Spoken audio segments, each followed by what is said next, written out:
Si en Chile quienes entran a alguna institución de educación superior fueran 100, existirían 100 familias, las cuales son movidas por los jefes de hogar, los padres, las madres, los abuelos, los tíos o quien quiera que se haga cargo de la economía del hogar. De acuerdo a sus trabajos, estas familias están caracterizadas por la desigualdad. Este gráfico representa a los estudiantes de educación superior en Chile de acuerdo a su origen socioeconómico y la escolaridad del jefe de hogar. La línea roja representa a los estudiantes que llegaron a matricularse en la educación superior. Como se ve, los padres de estos estudiantes estuvieron en promedio al menos 14 años en el sistema educativo.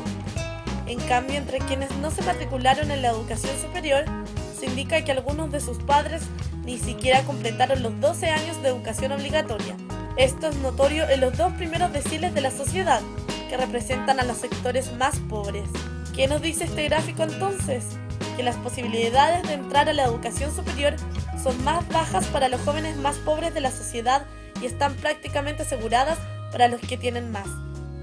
Esto se traduce en que, de cada 100 jóvenes del primer quintil, solo 23 ingresan a la educación superior, mientras que en el quinto quintil esta cifra asciende a 68 estudiantes de cada 100. La gran mayoría de los estudiantes de educación superior son del quintil con más poder adquisitivo en la sociedad. ¿Por qué ocurre esto? En Chile, el principal actor que sostiene la educación es la familia. Las familias sostienen económicamente al sistema escolar a través de dos vías. Una de ellas es entregar parte de su riqueza al Estado. Este utiliza ese dinero y lo organiza en pos del bienestar general, pagando por la educación municipal y una parte de la particular subvencionada. La otra vía es cuando la familia compra al mercado el derecho a la educación, como ocurre en la educación privada. De cada 100 estudiantes, 47 asisten a establecimientos municipales, 6 a establecimientos particulares y 47 a establecimientos particulares subvencionados. De la educación que es financiada completamente por el Estado, se obtienen los peores resultados en la prueba de selección universitaria, promediando en los colegios municipales 449 puntos en la última PSU. En cambio, en aquellos colegios en los que las familias deben invertir dinero, además de sus impuestos, los resultados son mejores. El Estado entonces paga por malos colegios que sacan malos puntajes, reservando la mejor calidad para aquellos que pagan. ¿Dónde se matricularon estos estudiantes? 18 asisten a un centro de formación técnica, 27 a un instituto profesional, 25 a universidades tradicionales y 29 a universidades privadas. Las universidades tradicionales son las que exigen resultados más altos en la PSU. La mayoría de los estudiantes entonces deben matricularse en cualquiera de las otras instituciones. Ninguna de estas instituciones en Chile es gratuita, y como estudiar es una necesidad social importante, de alguna manera debe resolverse el hecho de que muchas familias no pueden pagar parte o la totalidad de los estudios de sus hijos. Para esto existen dos tipos de soluciones. La primera son las becas, otorgadas por el Mineduc o por las propias instituciones. La segunda opción son los créditos, los fondos solidarios, crédito con aval del Estado y el crédito Corfo. La mayoría de los estudiantes cree que puede obtener una beca. Veamos qué tanto de esto es posible. Como vemos, la mayoría de las becas se entregan en las universidades tradicionales, dejando una pequeña porción para los otros centros de educación superior. Entonces recapitulemos.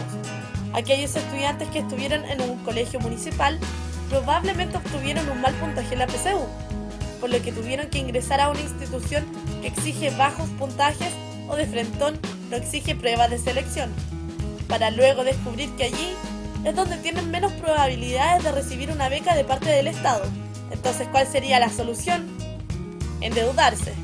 Como vemos en el gráfico, cada año se entregan más créditos, siendo esta la vía más importante para financiar los estudios en universidades privadas, IPs y CFTs. No siempre se puede terminar de estudiar, dado que el Estado gasta más la plata que las familias chilenas le pasan para que eduquen a sus hijos. Sumado a los problemas económicos por los que muchas familias pasan en lo que se demora un estudiante sacar su cartón, es altamente probable que estos no puedan terminar sus estudios, sea por razones académicas o económicas, para lo cual no existen datos consistentes ni reales. De todos modos, más de un 40% de las personas que entran a estudiar no terminan. Es decir, solo 60 estudiantes aproximadamente pasan las etapas exigidas dentro de sus instituciones.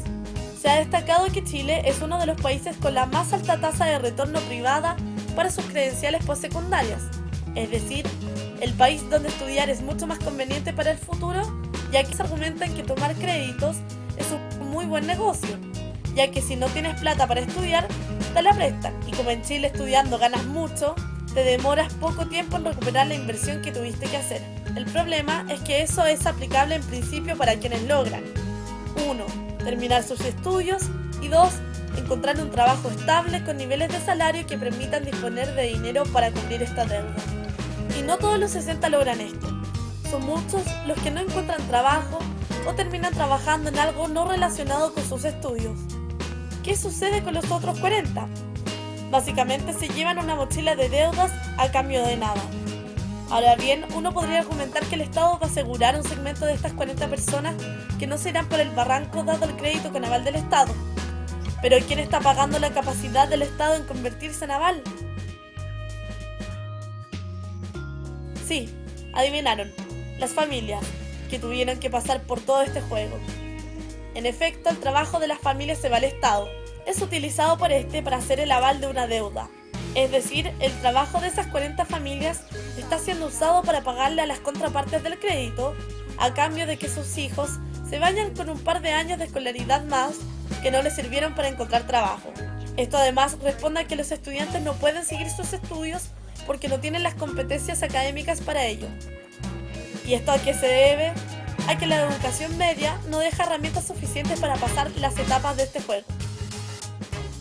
¿Pero quién paga la educación pública?